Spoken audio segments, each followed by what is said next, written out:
What's up YouTube, my name is Birdman778 and welcome to another Devastator build video. Today I am showing off my new anomaly focused Devastator build. This is a build that is completely and utterly for those who are interested in anomaly related builds.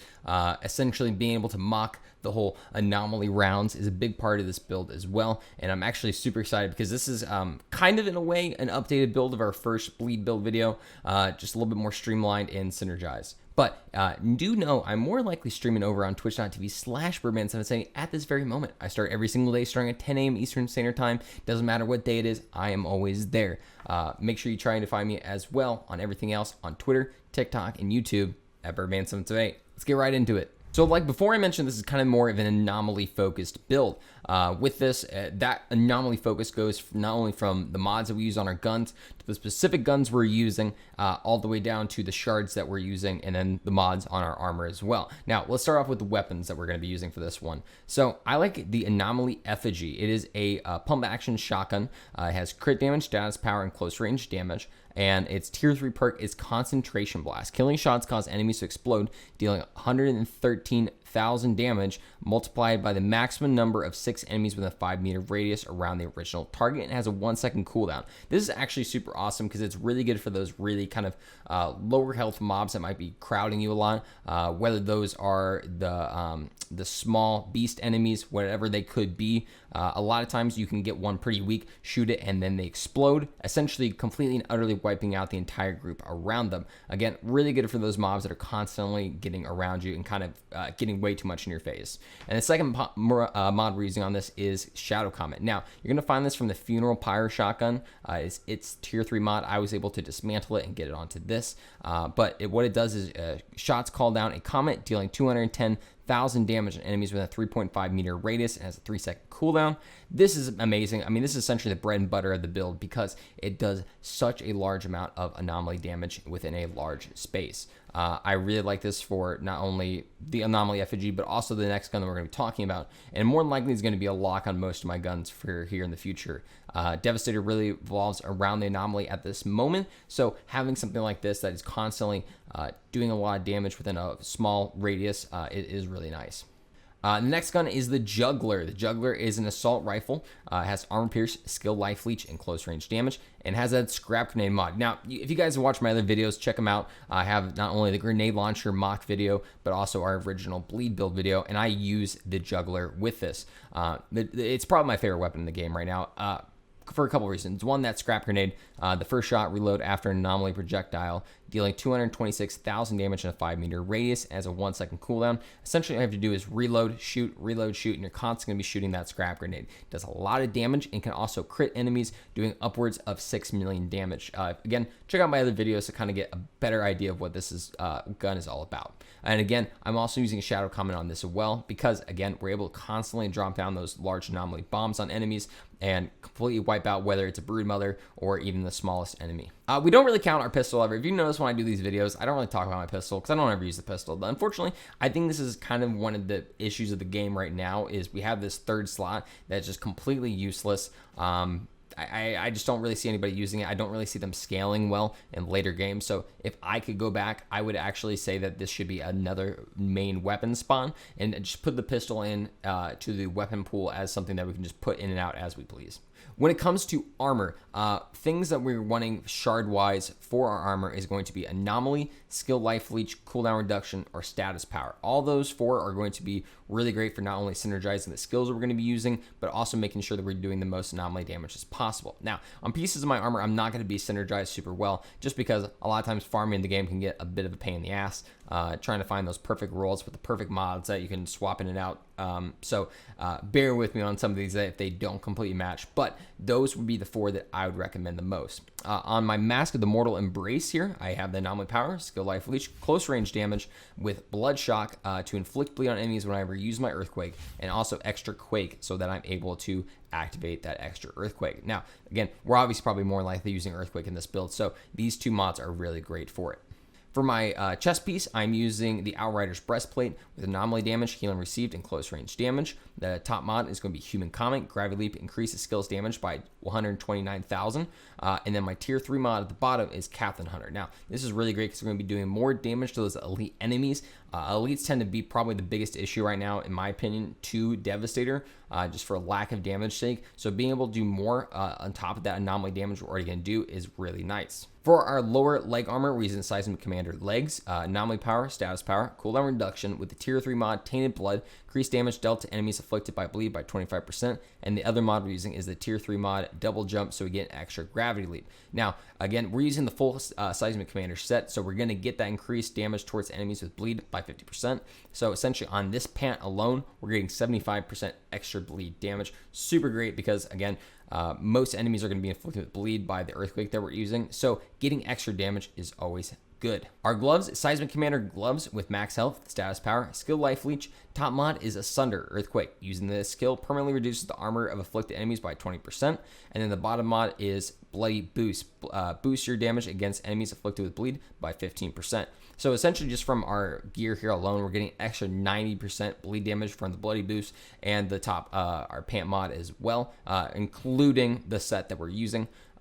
Asunder I really like because, again, armor, if we kind of talk about that real quick, armor decreases each physical damage against you. The decrease is displayed in the physical damage reduction statistic. Now, this is great against beasts and stuff like that. Being able to hit them not do as much to you is really nice, especially against those alphas. I hate alphas. I hate them so much. They jump at me, a pack of them all hit me at once. I instantly die. I have no chance of stopping it, but at least whenever I have a chance to get the leg up on them, using this is really helpful.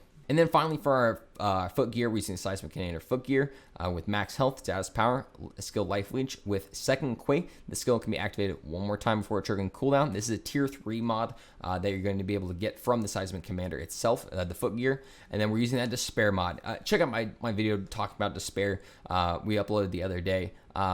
It's pretty self-explanatory. Enemies within a damage radius of gravity leap will receive a 1.5 times more anomaly damage for 5 seconds. This is amazing because, again, this is an anomaly focused build. Being able to do more damage to specific enemies that take more anomaly damage, gravy, baby.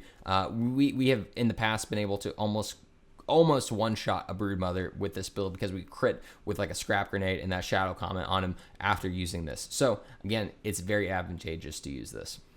Skill-wise for this build, we're using Earthquake, Golem, and Gravity Leap. Earthquake mainly, again, to inflict bleed on our enemies and just do plenty of damage. It's got a really fast cooldown time, and we're able to constantly use it. It's probably the bread and butter of this entire build. The second one we're using is Golem. Again, that one's to fortify yourself against 65% of incoming damage for 8 seconds. This one has a bit of a longer cooldown time, so it's a little bit back and forth, but it's really going to synergize with one of the skills that we have in our skill tree. And also, it can be used defensively, offensively. You can use it to a bunch of enemies around you. You have some weird cooldowns going on. You reload, activate it real quick, make sure you're able to kind of fortify up. Or even if you're running into a fight, you can activate it real quick and know that you're able to stop a lot of that damage. And then finally, Gravity Leap. Gravity Leap, again, is part of that bread and butter of the build. Able to constantly move around the battlefield, do damage, and also debuff enemies with that Despair mod. I am always going to be a bottom tree bitch. I will never stop. It is the best. I love bottom tree on Devastator. It's amazing, but it's also where all of our anomaly damage is going to come from. First off, we're always going to go into all of these anomaly reservoirs. Increase your anomaly power by 6%. There's 5 of those total within the tree, so an extra 30% anomaly power is always great. We're going to get both these 2 endless tremors. Seismic skills cooldown is reduced by 15%. Obviously, this is going to make sure we're constantly able to use our earthquake. I've gotten up to 300 earthquakes used in one run before. It was the Heart of the Wild expedition. Very hard, very difficult. But it's funny because my homie Abby Hour showed me somebody who used like 380 earthquakes within one run, which just blows my mind. It's absolutely insane. But also, quick thing, shout out to the homie Abby Hour. She streams here on YouTube and also just makes some really solid techno videos. We're going to be using that Paladin. Using protection skill increases your anomaly power by 45% for 10 seconds. Again, this is the main reason why we're using Golem, because it's going to increase our anomaly power. So our skills, our melee, and other abilities are able to do more damage. It's, again, why we're able to kind of use it offensively, defensively, and really justify using Golem in a build. We're going to use both the pure anomalies, increase your resistance piercing by 15%. There's 2 of those, so an extra 30% resistance piercing throughout the tree. Really nice. Again, anomaly focused builds are going to really take advantage of resistance piercing. Again, against those big enemies like brood mothers or behemoths, something like that, you're going to really be able to shred them. Perpetual motion, we're going to use this one, reduce kinetic skills cooldown by 15%. This is going to be great for gravity leaps, so we're able to constantly make sure we're able to have both those gravity leaps up and ready, whether we're wanting to use it offensively against like a group of enemies or against a single target to debuff them with that despair mod. Anomaly bullets is super nice. Increase firepower by 15% of your anomaly power. We're going to get a big increase, so we're making sure that our normal weapons are able to do plenty of damage. Again, we're having high anomaly in this build already, so this is very good to have. Executioner has actually become one of my more favorite abilities. Increase your damage by 20% against enemies below 30% of health. Whether it's a brood mother or whether it is the smallest enemy, this is going to be really great because as soon as they hit that threshold, you know you can absolutely smash the hell out of them because they're going to be taking more damage. We're going to be getting both of the bloodbaths. Bleed inflicted on enemies deals 30% more damage. There's 2 of them, so an extra 60%. We're constantly inflicting bleed across the battlefield with our earthquake, so more damage is good. And that synergizes really well with blood donation. You are healed for 25% of your bleed damage. This is going to be the main health steal of our tree. Again, constantly inflicting bleed across the battlefield. All those enemies are going to be just draining health into you, making sure that your green health bar is staying up and running. We have the 1 rejuvenation here, increase your skill leech by 6%. Mainly using this just because we're trying to get through the tree, but at the same time, knowing that whenever we hit an enemy with earthquake or gravity leap, that will give us health is always great. Protected by the anomaly, increase your armor by 40% of your anomaly power. More armor because of anomaly. Skilled Sentry is actually probably my favorite ability of this entire tree. Increase your armor by 20% and resistances by 20% for 10 seconds when your skill ends. Whether it is an earthquake, whether it is a golem or a gravity leap, whenever you use this, you're going to become that tank that Devastator needs to be. I love it because I constantly see that those 2 symbols, the vests and also the wall above my health bar, knowing that I'm constantly having that resistance and extra armor is great because I'm able to literally stand in literal fire. As long as those are active, I'm like, I'm fine. I'm cool. I'm going to be able to tank this stuff and actually be the Devastator, be that tank that I've always wanted to be. And then finally, we're using the Earth's Heritage to increase seismic skills by 50%. I will say, this is the one skill you might be able to shift around, change it to a different spot. I use it because I like to be able to have Earthquake using more damage, but also you can even swap that over here to that stone circle and making sure that enemies within close range is increased. Now, like on my Endless Mass video that you should absolutely check out, it covers a build using Endless Mass, Gravity Leap, and Earthquake, and how you're able to use a lot of crowd control and debuffing using Endless Mass. I talked about how, hey, some of these tier 3 mods that I'm talking about is just unobtainable for some people. You're not able to get legendary stuff like that. So here are some mods that you can use throughout the tier 1 that will actually be able to help boost you up and get you to that point where you're able to get these tier 3 mods. First and foremost, we obviously again have that bleed mod for Earthquake and also the extra use here. They're shadowed out because I have them active right now on my skill tree, but it's on this helmet actually specifically. But other ones that can be really great is increasing your base damage. You can always use the increase your max health by enemies. I don't think this one's actually as great, but versus this one, grants you 4,972 points of armor for each enemy afflicted by the skill effect lasts 8 seconds and stacks up to 10 times. Again, for those big areas where a lot of enemies are crowding around you, using one Earthquake and making sure that your armor just shoots up is very great because you're able to constantly tank.